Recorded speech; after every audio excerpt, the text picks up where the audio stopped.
All right, this all started, you ready? Started, well, Saturday, June the 1st, this past Saturday. We had a Saturday of mayhem and destruction in our community that started earlier around 5:30. Started around 5:30 over on Montpelier Avenue where Mr. Ricky White was shot. We think this was a domestic. It seems that he had had some type of disturbance with one of his relatives in which he was shot at the what was used to be known as the M&M Groceries over on Montpelier Avenue. This one was solved by arrest. The assailant in this case has been arrested. Mr. White is recovering from his wounds. So that was started off the night. But then later on, we move on to Death Valley. And Death Valley became Death Valley Saturday night. This was a flyer that was sent out through social media and through different parts of the community. And at each part of this, I'm going to stop for just a minute. These types of road parties, house parties, street parties are kind of common, and our gang unit, investigative units are on top of it, but this one slipped by us.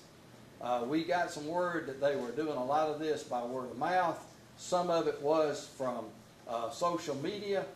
So based on the incident that happened Saturday night, it would be very helpful for anybody who gets wind of these types of parties to let us know so that we can get ahead of it and know it. And we do get a lot of information on these parties, and we are ahead of a lot of events like this. But if you notice, starring Street Money Block Party is just a big putting out the word about a block party. And they're being secret about it, inbox for location, so they kind of keep it on the down low as to where it is. Well, that was the flyer that was going out. As you can see, there was going to be some drinking and carrying on going on at this party. So the next slide is, this is where these incidents happen. We have right here at Simmons Street, which runs off of Robinson Road, which is off of Napier and Log Cabin. This is where the first incident happened, at Simmons Street. And then the second shooting was over here at Hillcrest and Log Cabin. And we're going to go into a little more details about that, but just to show you, kind of get you an idea of where these places were, that's where the two events happened. Now, next, this is what was happening at the block party. And we had gotten some noise complaints just a few minutes before the shooting started, but this is what was happening at the block party. You got it? Yes, sir. You ready?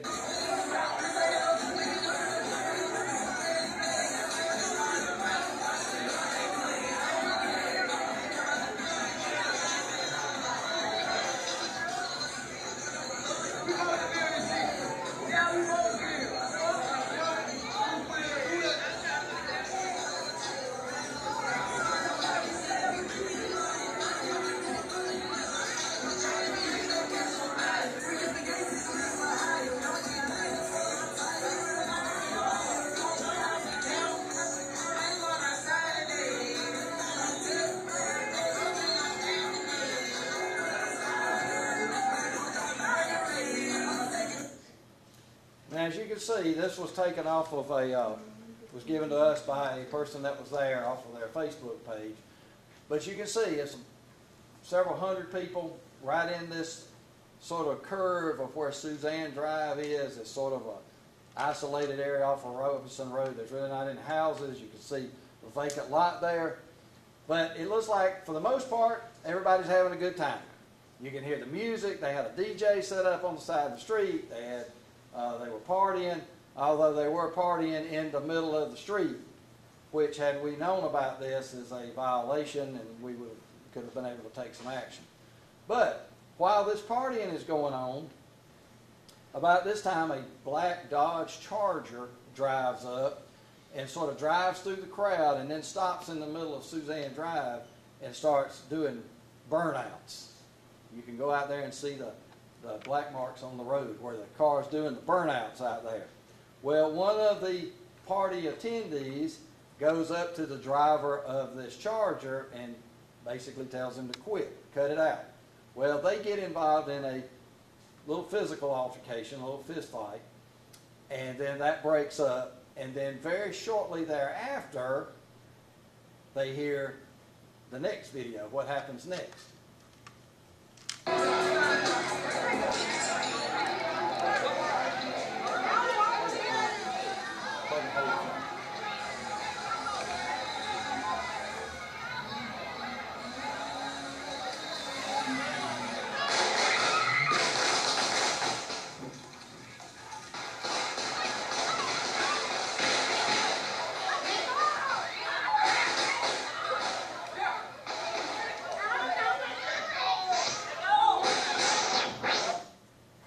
Now, as you can hear, that's a lot of shooting. This all started, as they said, from witnesses that once this fight started with the individual in the black Dodge Charger, all of a sudden somebody from the direction of that car starts shooting in the crowd. Well, from the gunshots, it seems like a lot of those people that you saw partying probably had some firearms on them too. So we don't know exactly who started shooting or how many people were shooting. But there were over 200 shell casings picked up out there. So that tells you there's a lot of firing happening. All right, well, at that point, when all of the shooting starts, basically, Sheriff's Office gets the call, we're responding. As you can imagine, in a situation like this, pandemonium breaks out, people are running, people are going. We have some of the individuals, these two individuals, Ms. Tukes and Mr. Grayer, they were shot at on Suzanne. They are recovering from their injuries. Fortunately, they were not killed, but these two individuals were shot there.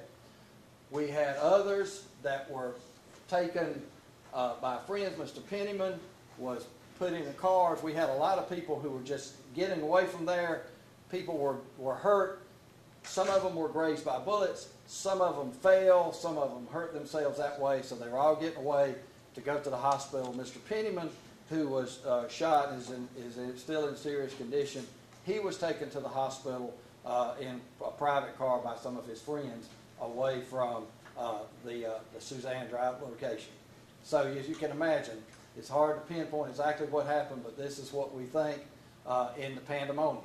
And it's part of, and also Mr. Muhammad was also shot at Suzanne Drive, and he also was taken away, but he was taken over to Green Meadows is where we found him. So you can see people were getting away, trying to get themselves help, trying to get away from this. So Mr. Muhammad was taken over to Green Meadows townhouses where deputies located him. Ambulance was at that location. There was ambulances on the way to this. There was also ambulances on other calls throughout Macon and Bibb on Saturday night. That kind of plays into a little bit later on. All right. All these people are moving away. They're trying to get away from the danger. A lot of them run over to Log Cabin and Hillcrest. Over by a Metro PCS store. There's a fish store right there. And this night, from what we've been able to piece together, was sort of overflow parking for the party over on Suzanne. We got word that there was somebody shuttling people on a golf cart back and forth. So you have all these individuals going over there. Well, once they get to this location, another dark colored vehicle pulls up. We're not sure if it's not the same car from before or a different vehicle. We're still finding out what's trying to go on with that. The second car pulls up. Two individuals get out of that car wearing masks, and they start shooting into the crowd over at Log Cabin and Hillcrest. And then that car speeds away. Now, Marquis Simmons and DeRoderick Ridley, unfortunately, lost his life over at Hillcrest and Log Cabin, and Marquis Simmons was also shot and is in serious condition at Navasant Medical Center. Now, see one more, is that it?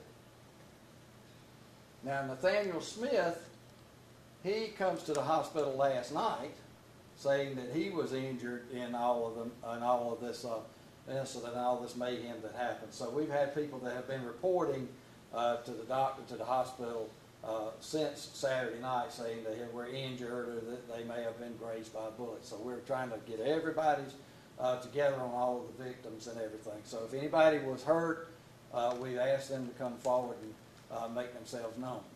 Now I'll talk a little bit, that's the last slide, right? Now I'll talk a little bit about what all this means. If you remember, you saw that crowd. Everybody in that crowd is a potential witness. We have talked to a couple of dozen people already, but you can see there were hundreds. And every person there is a potential witness. And those folks saw something. If we could have them contact us, that would be greatly appreciated so we can piece this together, figure out who had a beef with whom or whatever was going on. The second thing about this is I want to make a comment about our deputies on Saturday night. I was not even in Macon. I was in Reno, Nevada on a family vacation. But I was being kept abreast of everything that's going on and was directing or letting our deputies, but they were doing an outstanding job. But we were keeping on top of it. To say that you can know that the EMS, but the deputies, to say that they were overwhelmed would almost be an understatement. We have this with hundreds of people, and then after all of this happens, everybody moves to the Navicent Medical Center, Emergency Center, to check on their loved one, to see what's going on. There was no kind of fights or any type of disagreements or any type of negative things going on, but we just had big crowds converging onto Navicent Medical Center, so deputies had to go there to sort of sort that out. And we got the Georgia State Patrol had some units close by. They came in and helped us. Navicent Medical Center was up there. We had off-duty deputies coming in to help. We had 2 or 3 crime scenes. We had crowds. They rose to the task. We even had jail deputies that came out and helped on this. And in one instance, I've got to speak about Sergeant Linda Howard, where Mr. Ridley had fallen. There was a crowd gathered. EMS had been notified, but Sheriff's Office had been told there were no ambulances available, so the deputies had to take action. Sergeant Howard and 2 other deputies immediately started giving Sergeant Smith and some other deputies were there. Donald Johnson and Stephen Fields were also there, started immediately giving CPR and life-saving efforts to Mr. Ridley. Because there was no ambulances available, it was one of the deputies, Stephen Fields and Mr. Johnson, took Ridley to the hospital, where regrettably he passed. But on the scene, they were doing everything they could to save his life and get him to medical help. So the deputies were on the spot. We had all hands on deck everywhere, even across the country. We were on deck doing what we needed to do to protect the citizens.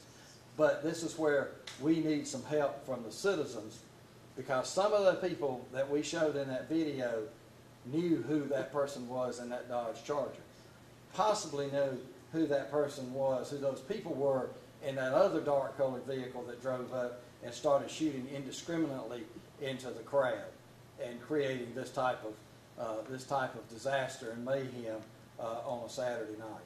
So we need their help to identify these folks. They call directly to the Sheriff's Office. You can call Macon Regional Crime Stoppers, get a reward with Crime Stoppers because this is a homicide case. That's a $2,000 award for that. So somebody knows something about this. Our investigators continue to follow leads, and we feel confident that we'll have this one to the bottom of it as quickly as we possibly can. Now, I'll take some questions.